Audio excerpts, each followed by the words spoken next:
You have to do something to contribute. And it needs to make sense to a production of the rest of the society. Unless you work for Starbucks. You know what I'm saying? Fuck Starbucks. Some shit.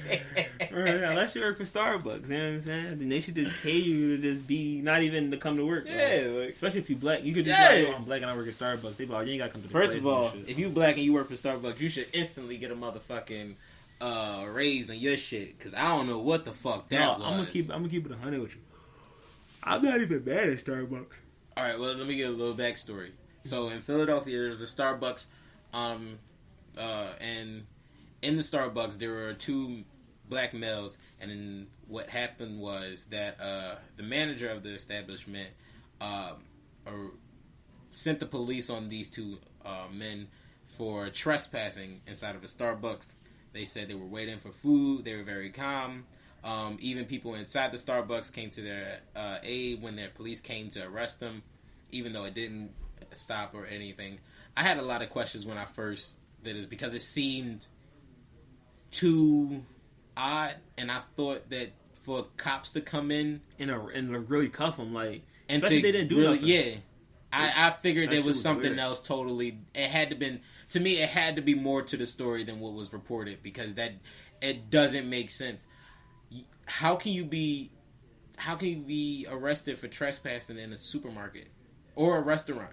That's like me going to Fridays and I'm sitting down waiting for my friend and they tell me, Evan, you're trespassing. Oh, they hit him with a trespassing thing? Yeah, they said he was arrested for trespassing. But it's an open in a public place. Yeah, that don't make sense. That's the thing that's fucking me up. So I don't know. Like, it's not like they got courts stealing out of Starbucks and it's like, no, y'all banned and shit. Y'all can't come in here no more. From what the report said, they were for trespassing. How can you trespass? Where you asked not to be there? The only way I could see this is that they had a previous disturbance where that would put them on edge. Like he had, like, and that's not something that would be like disclosed to everybody at that day.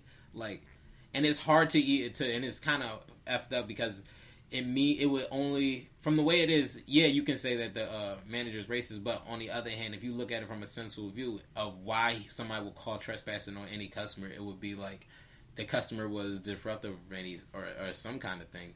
But then none of that was said, and they seemed very calm when they were arrested. It was no shouting or anything like that. They was very peaceful, so it was pretty odd. They said the CEO had to came there and apologize, and that manager was fired. See, but that's the thing. Like, I heard he was fired from that location and transferred. I don't know if he was fired from all Starbucks in general. Right. I heard he was transferred. Keyword is heard. I don't know how true that is. I didn't fact check it because, to be honest, I don't give a shit. Right. Only time I really go to Starbucks is if it's like in a fucking Walmart somewhere and shit like that. Yeah, me too. Or if I'm like if it's hungry. Just, if I'm in a bookstore or some shit like that. Yeah, but other than that, I don't really give a shit about Starbucks. That story made me not want to go to Starbucks. I already wasn't a Starbucks fan anyway. I didn't give a fuck. I'm be honest, Starbucks is expensive. It's too fucking expensive for what the fuck. But their little brownies and shit and coffee cakes, delicious. I'm not gonna fraud. They're fire. They're expensive too though. They are. For all that, you might as well go to the Poppy store. Yeah, 50 cents for a if you want to make a day out of getting coffee, I would say go to Starbucks. Yeah. You want to go to with your laptop, do some old home from you work a couple friends, you guys are out. Yeah, you want to have a love and hip hop scene and shit. Yeah, man, let's hit up the Starbucks. I want an extra shot of espresso midday. Whatever. Right.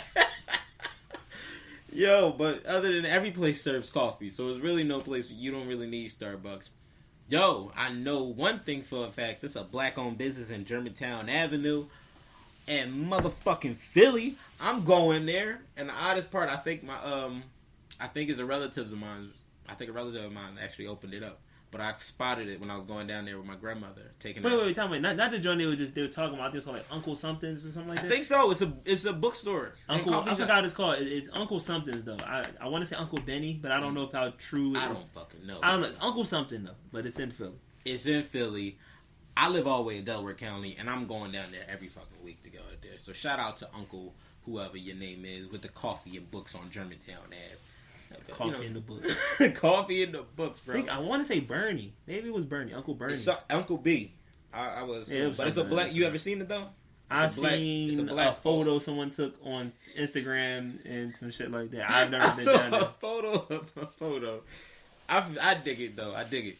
But yeah, I felt good about that because that's something I wanted to do in the first place. I wanted black owned businesses up in Germantown, and I kind of wanted them to get bigger. You know what I mean? Turn something into. I want to honestly, no lie, I want to get a nightclub in Philly. Yeah, yeah. I'm gonna get like what kind of like a hookah lounge type thing or fuck no. Say, no. I'm talking that's about nigger shit. A good nightclub, like one of them joints where it brings the city like motherfucking money. Like people come here from across the state and country just to party at my joint. I know that's a big ass statement, but I'm just gonna have that shit popping. Motherfuckers gonna come all the way from like Arkansas and be like, I heard about this place. You know, it's like this shit gonna be popping every night. Yeah, like. But the idea is like every night you gotta you switch it up or something, or every month you switch it up at least, so that way you don't be running yourself rugged with all the decor and shit. But each month you switch it up. Like maybe it'll be 70s, maybe it'll be like not emo-ish, but you know what I mean, like something around that, like dark vibes, like weekend-ish. You know what I mean? Yeah. Red lights. You know what I mean? Get in there and just have fun with the shit. Bring some money in. It'll be a venue where artists. I want to get local artists to start playing and shit. You can get noticed there. People, if you want to search for music, you want to come the fuck there. Like Warm Daddies. Yeah, I performed at Warm Daddies. Yeah, like Warm Daddies. But I want that shit to be popping. I never been there. I always wanted to go there and shit. I seen the one on Columbus Boulevard, and I heard there's another one on South Street. Or some shit. Yeah, it's a real soulful place. The one I went to, I think it was Columbus Boulevard. It was like really soulful though. The food was like soulful, and it just got like bands playing. I gotta go there. I gotta go there when they're having one of them soul nights, and it's like fucking Music Soul Child up in the building, Eddie Ari and all them niggas and shit. Yeah, bro. Like, I'm gonna start. What I'm gonna do for myself. What I'm gonna do, bro, I'm gonna start setting up. Since this is my like second song I've made, I'm gonna start going to open mics. I'm already been talking to my a couple of my bandmates. I ain't got a band, but I'm calling these motherfuckers my bandmates. The gang, man, the gang. Like I'm telling them because they all play instruments and they all kind of like in the air with it. It's like I kind of want to play, I kind of don't. And I'm like, all right, well, I'm gonna see if I can get some funky shit going, and if you fuck with it, then you can come to me with this open mic. I want to start getting in these open mic places, start fucking it up, see how people perceive my shit. I want to more so. I was going to be. I want to see how I can deliver it. I'm mainly want to do the open mic so I can get my delivery on point. Because I really just want to get in the habit of just performing a lot. But I just want to make sure my delivery and shit is on point. So I think once I get that shit done, it'll be a lot easier. Like. Yeah. A lot easier. So I'm really waking it on that. But how I picked it out was I figured that if I'm going, I feel like I'm not really like lyrical, but I do use a lot of words that kind of like what? Like people don't normally use often. So I think what keep it from being boring is if I can get a drummer. Like it can be like two people on stage. So it would be like a live set. It wouldn't be like actual MP3 file playing. Yeah. It'll be actually a nigga playing the guitar, a nigga playing drums. Motherfucking chicken in the back. Set. Whoa. Yeah, I want it to be a live set. So it may not be all that many people on there. Just probably me and a drummer going ham. But I think playing the motherfucking I forgot that little banjo and shit. Yeah, I'll figure out something, bro. But I want to get my delivery down, and I want to start fucking it up, and I want to get better with making the beats that I want on. Like I know they're gonna be electronic. I want to get them better, like playing them live, so that way it's no difference to where if it's either on the MP3 or on the live concert, you can still feel exactly what I want you to feel like, right? Or like, you know what I mean, whatever. But it's been odd how I've been like submerged into writing and shit. For me, at least, because I never saw myself.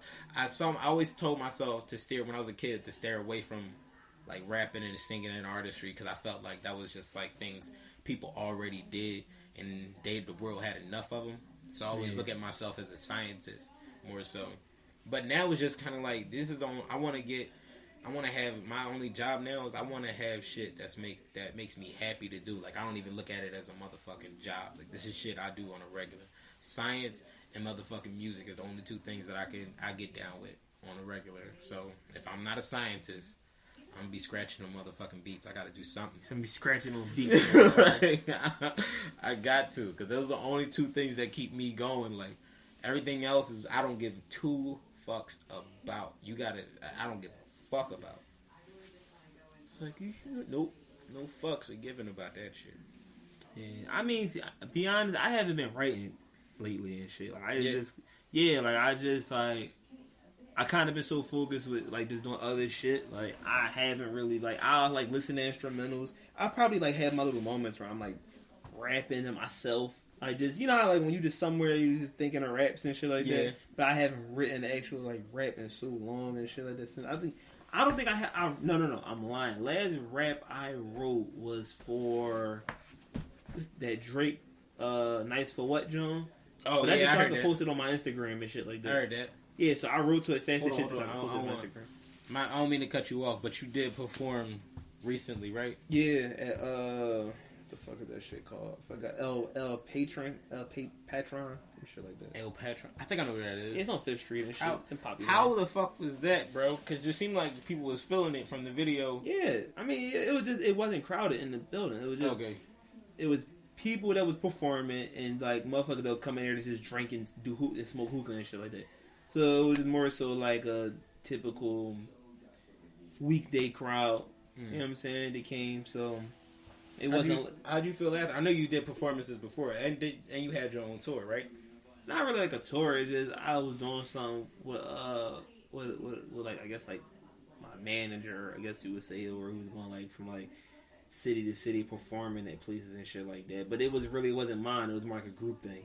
Oh, okay. So it was more so I would just, as long as I memorized my raps, you could go. I showed up and I was good. Like, word. Whether this was like, you still think you have an interest for like going back on tour if you ever have another shot at it? Yeah. Like, I'm with it. It's just, especially with the music, the type of music I make, because I like to just play to the crowd and shit like that. Because I know certain songs ain't gonna work. Like if I'm performing, I like to do my up tempo songs. I don't like doing like my down, slow flow Jones and shit. Unless they one of them slow flows, but it build up into a Jones and shit. Like Dreams Come True and shit like that. Right. The beat is like real like I guess like Dougie did the beat.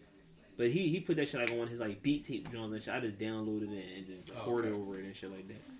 But it's like one of the Meek Mill type Jones and shit where it's like, I like Meek Mill's beats. Yeah, that's what I'm saying. Like, it got a lot of bass in it, so I could perform that type shit. Then it's like fast flow Jones and shit like that, and you know.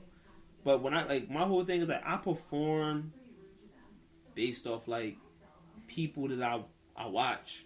Yeah. So it's like my body movements is like people that I watch. I ain't gonna say who, but it's just like I watch certain people how they perform live, like how they like, you know how people like talk between songs and shit like that, and then like I'll like kind of take a little from people I like, and then like how they perform. Like some people they get like real close up in the crowd, do little shit like little handshakes, or they'll change lyrics around to make it fit the area they add and shit like that. Like so, I feel that I do little shit like that. So when I'm performing, the only thing I make sure is I remember my lines and I'm like moving around. Yeah. Because I don't like to like I've had like probably a few performances where I just stood there and I just like swayed back and forth. Right. But then I'll see it and like matter of fact, time I performed at that cafe, Cash People's Cafe and shit like that. I was just swaying back and forth because I was a little nervous, so I didn't want to move around too much and fuck around and forget. Then there was times I performed and totally forgot the lines. Everything. And I'd just be stuck, and I'd just be like, and I'm just trying to freestyle and shit. And I just can't think of nothing because I'm like, oh shit, I fucking forgot the words. Like, what's the next line? Like, oh shit. And I'm just like, I'm looking, what the fuck is the line? And that happened to me when I was performing at the last round. I was performing, I would forget a line, but it'll come back to me. So it'd be like, I'm right back on that red shit, right around to my right shit. I'm like, oh shit. Like, it's cool. It's like, oh fuck, brain freeze, and fuck. Oh shit. Yeah. I was never really, I'm not really a fan of the moving around.